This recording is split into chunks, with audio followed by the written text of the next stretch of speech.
Friends ఇక్కడ మీరు చూడొచ్చు 2023 KTM Duke 200 నేను యూజ్ చేస్తున్న వెహికల్ అనమాట. సెకండ్ సర్వీస్ టైం అయితే అయింది, అందుకే నేను విజయవాడ తీసుకెళ్తా ఉన్నాను.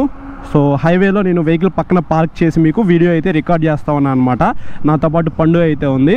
సో ఆల్రెడీ నేను బ్యాగ్లో ఇంజిన్ ఆయిల్ అయితే తీసుకెళ్తున్నాను అనమాట. సో నేను ఆన్లైన్లో పర్చేస్ చేసిన ఇంజిన్ ఆయిల్ అయితే ఉంది కదా, సో అది నేను తీసుకెళ్తున్నాను. 5830 కిలోమీటర్లు అయితే తిరిగింది సెకండ్ సర్వీస్. నేను ఆల్రెడీ షోరూమ్ వాళ్ళకి కాల్ చేశాను. ప్రాబ్లమ్స్ అయితే నాకేమీ లేవు, జస్ట్ ఇంజిన్ ఆయిల్ మార్చుకొని వాటర్ వాష్ చేసి ఇస్తే చాలని చెప్పాను. సో క్లచ్ అయితే కొద్దిగా హార్డ్ అయితే అయిందనమాట. మరీ అంత హార్డ్ అయితే ఏమవ్వలేదు, కానీ కొంచెం హార్డ్ అయితే అనిపిస్తూ ఉంది. వెహికల్ పర్చేస్ చేసినప్పుడు మనకి అంత హార్డ్ అయితే ఉండదన్నమాట. బ్రేక్స్ అయితే బాగానే పడుతున్నాయి. నాకు బ్రేక్ ప్యాడ్స్ పరంగా ప్రాబ్లం అయితే ఏం లేదు, లైట్స్ పరంగా ప్రాబ్లం అయితే ఏం లేదు, ఇంజిన్ పరంగా ప్రాబ్లం అయితే ఏం లేదు, టైర్స్ పరంగా ప్రాబ్లం అయితే ఏం లేదు. కానీ ఒకటి నేను నోటీస్ చేసింది ఏంటంటే, ఫస్ట్ నుంచి వెహికల్ పర్చేస్ చేసిన దగ్గర నుంచి వెహికల్ రైడ్ చేసుకుంటూ వెళ్తున్నాను కదా, మధ్యలో నాకు ముందు టైర్లో గాలి తగ్గుతుంది అనమాట. ఎందుకో నాకు తెలియదు. సో నేను గాలి పెట్టిస్తూనే ఉన్నాను, రైడ్ చేస్తూనే ఉన్నాను. మధ్యలో ఎక్కడైనా గుంతలు వచ్చినప్పుడు బ్రేక్ వేసామనుకోండి, సో గాలి లేకపోతే మనకి ఎట్లా ఉండిద్దో టైర్ అలా పైకి అయితే వస్తుంది అనమాట. సో తగులుతుంది, బంప్స్ అయితే తగులుతుంది రిమ్కి. సో అదొకటి నేను నోటీస్ చేశాను. చూద్దాం ఇప్పుడు వాళ్ళు ఏం చేస్తారు. ఇంకా కొంచెం దూరం అయితే వెళ్ళాలి, ఆల్మోస్ట్ ఇంకొక హాఫ్ అన్ అవర్ అయినా పట్టింది వెళ్ళడానికి సర్వీస్ సెంటర్కి.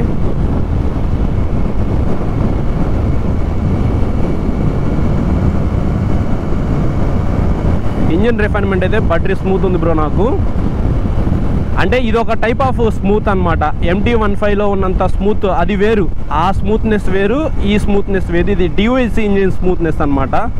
సో MT-15లో మీకు SOHC ఇంజిన్ ఉండిద్ది, ఆ స్మూత్నెస్ వేరు, ఈ స్మూత్నెస్ వేరు. ఇది మీరు రైడ్ చేస్తేనే ఆ స్మూత్నెస్ ఏంటనేది మీకు తెలిసిద్ది.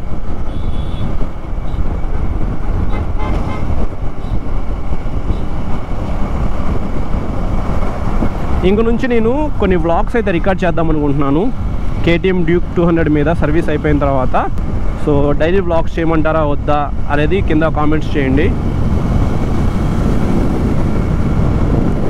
చాలామంది వీడియో మొత్తం చూస్తారు కానీ ఎవరు కామెంట్ చేయరు, ఎందుకు నాకు అర్థం కావట్లేదు. చాలా తక్కువ మంది కామెంట్ చేస్తారనమాట. బ్రో డైలీ వ్లాగ్స్ చేయండి మేము చూస్తాము అని చెప్పేసి ఒకళ్ళు ఇద్దరు కామెంట్ చేస్తారు. అందరూ వీడియో చూస్తారు, అసలు స్కిప్ చేయకుండా చూస్తారు, కానీ కామెంట్ చేయరు. ఎందుకో నాకు నేను ఏదైతే కామెంట్ చేయమని చెప్పి అడుగుతానో వాళ్ళు అది పర్టికులర్గా చూసి వాళ్ళ టైం తీసుకొని కామెంట్ చేస్తే నాకు చాలా హ్యాపీగా ఫీల్ అవుతాను అనమాట. సో మనం చెప్పిన వెంటనే అతను చేశాడు అని నాకు కొంచెం హ్యాపీ అనిపించింది. ఈరోజు అయితే బాగా ఎండగా ఉంది, నిన్నైతే ఈరోజు బాగా ఎండగా ఉంది బ్రో. మామూలుగా అయితే చాలా కూల్గా ఉండిద్ది అనమాట. సో లాస్ట్ వీక్ అంతా మనకి వానలు పడినాయి, నేను ఎక్కువగా వీడియోస్ కూడా రికార్డ్ చేయలేదు. సో బాగా ఎండగా ఉంది ఇవాళ, అందులోనూ మండే కదా. యాక్చువల్లీ సాటర్డేనే వస్తానని చెప్పాను వాళ్ళకి, కానీ నాకు కుదరలేదన్నమాట. ఇంకా Q&A వీడియో కూడా ఉండిద్ది కాబట్టి అది షూట్లో బిజీ. యాక్చువల్లీ ఇటు వెళ్తే మాత్రం మనం బస్ స్టాండ్ వైపు అయితే వెళ్తాము. సో మనకి సర్వీస్ సెంటర్ అయితే రైట్ సైడ్ అనమాట. చాలా దూరం అయితే ఉండిద్ది KTM సర్వీస్ సెంటర్ విజయవాడలో. బజాజ్ షోరూము అలాగే KTM రెండు కలిపే ఉంటాయి. ఆటోస్ కూడా వాళ్ళు సర్వీస్ చేస్తారు, పెద్ద సర్వీస్ సెంటర్ అనమాట. ఇక్కడ నుంచి మనం రైట్ సైడ్ వెళ్తే మాత్రం ఈనాడు ఆఫీసు అలాగే కానూరు అట్లా వెళ్ళిపోతాం అనమాట. లెఫ్ట్ సైడ్ వెళ్తే మాత్రం విజయవాడ బస్ స్టాండ్ వైపు, ఇంకా స్ట్రైట్ వెళ్తే మాత్రం ఏలూరు అనుకుంటా. సో మనం స్ట్రైట్ అయితే వెళ్ళకూడదు, సెకండ్ సిగ్నల్ దగ్గర నుంచి రైట్ సైడ్ తిరిగితే మాత్రం మనకి బజాజ్ సర్వీస్ సెంటర్ అయితే వస్తుంది. సో నేను సర్వీస్ సెంటర్కి దగ్గరికి వెళ్ళిన తర్వాత నేను వీడియో అయితే కంటిన్యూ చేస్తాను, ఎందుకంటే ఇక్కడ సిగ్నల్ అయితే పడింది కదా. పోయినసారి మేము సర్వీసింగ్కి ఇటే వచ్చాం అనమాట, కానీ మీకు మ్యాప్లో ఇట్లా లెఫ్ట్ సైడ్ చూపించింది. సో లెఫ్ట్ సైడ్ అయితే వెళ్ళొద్దు, మీకు రైట్ సైడ్ అనమాట సర్వీస్ సెంటర్ అయితే. సో మీకు రైట్ సైడ్ తిరగగానే పక్కనే ఉండిద్ది, ఒకసారి చూపిస్తాను మీకు. రైట్ సైడ్ తిరగగానే మీకు అక్కడ బజాజ్ KTM ఆటో సర్వీస్ అని చెప్పేసి ఉంది కదా, Varun Motors private limited.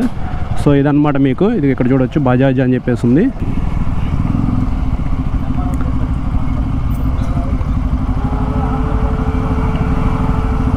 Radiator on అయిపోయింది.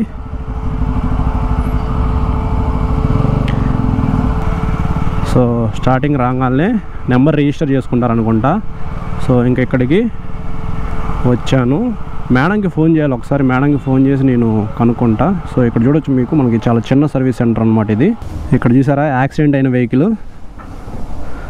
సో అంతే, కేటీఎం వెహికల్స్ కొనుక్కున్నారంటే స్లోగా ఎందుకు వెళ్తారు, మంచి స్పీడ్గా వెళ్తారు. తర్వాత యాక్సిడెంట్ అయితే మాత్రం ఇది ఇట్లా సర్వీస్ సెంటర్లో అయితే లైన్లో పెట్టుకుంటారనమాట. కొద్ది కాస్ట్ అయితే ఎక్కువ అవుతాయి కదా. సో జాగ్రత్తగా వెళ్ళండి. ఒకవేళ వెహికల్ పర్చేస్ చేసినా సరే జాగ్రత్తగా అయితే రైడ్ చేసుకోండి. సో ఇప్పుడు నేను మేడంకి కాల్ చేసి నా వెహికల్ మొత్తం ప్రాబ్లమ్స్ ఏమైనా ఉంటే అవన్నీ చెప్పి సర్వీస్ చేయించుకొని మళ్ళీ నేను ఈవినింగ్ అయితే వ్లాగ్ కంటిన్యూ చేస్తాను. ఫ్రెండ్స్ ఇక్కడ చూడొచ్చు కేటీఎం డ్యూక్ 200 సెకండ్ సర్వీస్ అయితే చేయించడానికి వెళ్ళాను కదా. సెకండ్ సర్వీస్ టైం అయిపోయిందంట. థర్డ్ సర్వీస్ అయితే నాకు చేశారు. సో ఏమేమి చేశారు ఏంటంటే నేను రైడ్ చేసేటప్పుడు మాట్లాడతాను. వాటర్ వాష్ చేసిన తర్వాత వెహికల్ అయితే చూస్తానికి చాలా బాగుందన్నమాట. మొత్తం ఆరెంజ్ కలర్లో హైలైట్ అయితే అయింది. సో వెహికల్ ఆల్రెడీ స్టార్ట్ చేసి పెట్టాను.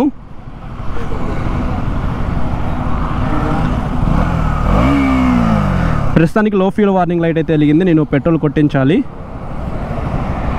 5857 కిలోమీటర్లు అయితే ఓడోమీటర్ రీడింగ్ ఉందన్నమాట. సో యాక్చువల్లీ ఇంకా మనం ముందే సెకండ్ సర్వీస్కి అయితే వెళ్ళాలి. బట్ లేట్ అయిపోయింది కాబట్టి థర్డ్ సర్వీస్ అయితే వాళ్ళు చేశారు.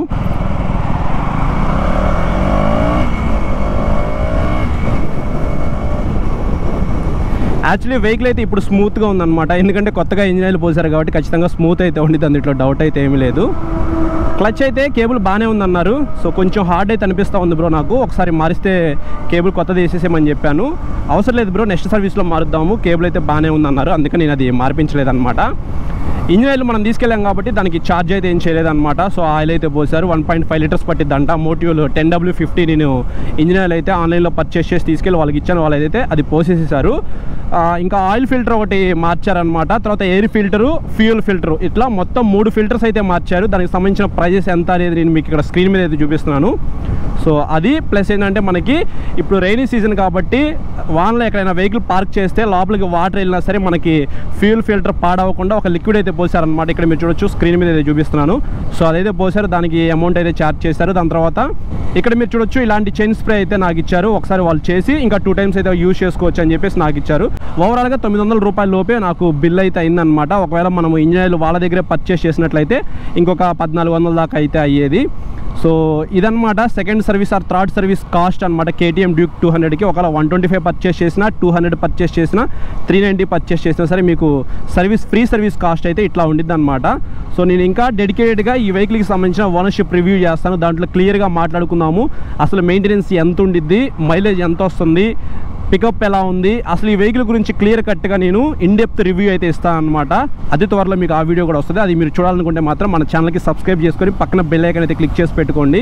మీరు కానీ మీ ఫ్రెండ్స్ కానీ ఎవరైనా కేటీఎం డ్యూక్ 200 కానీ 125 కానీ 390 కానీ RC200 కానీ కేటీఎంలో ఏ వెహికల్ అయినా పర్చేస్ చేయాలి అని అనుకుంటే మాత్రం ఈ వీడియోని వాళ్ళకి షేర్ చేయండి. సర్వీస్ కాస్ట్ ఎంత అనేది వాళ్ళకి ఒక క్లారిటీ అయితే వస్తుంది. Thank you.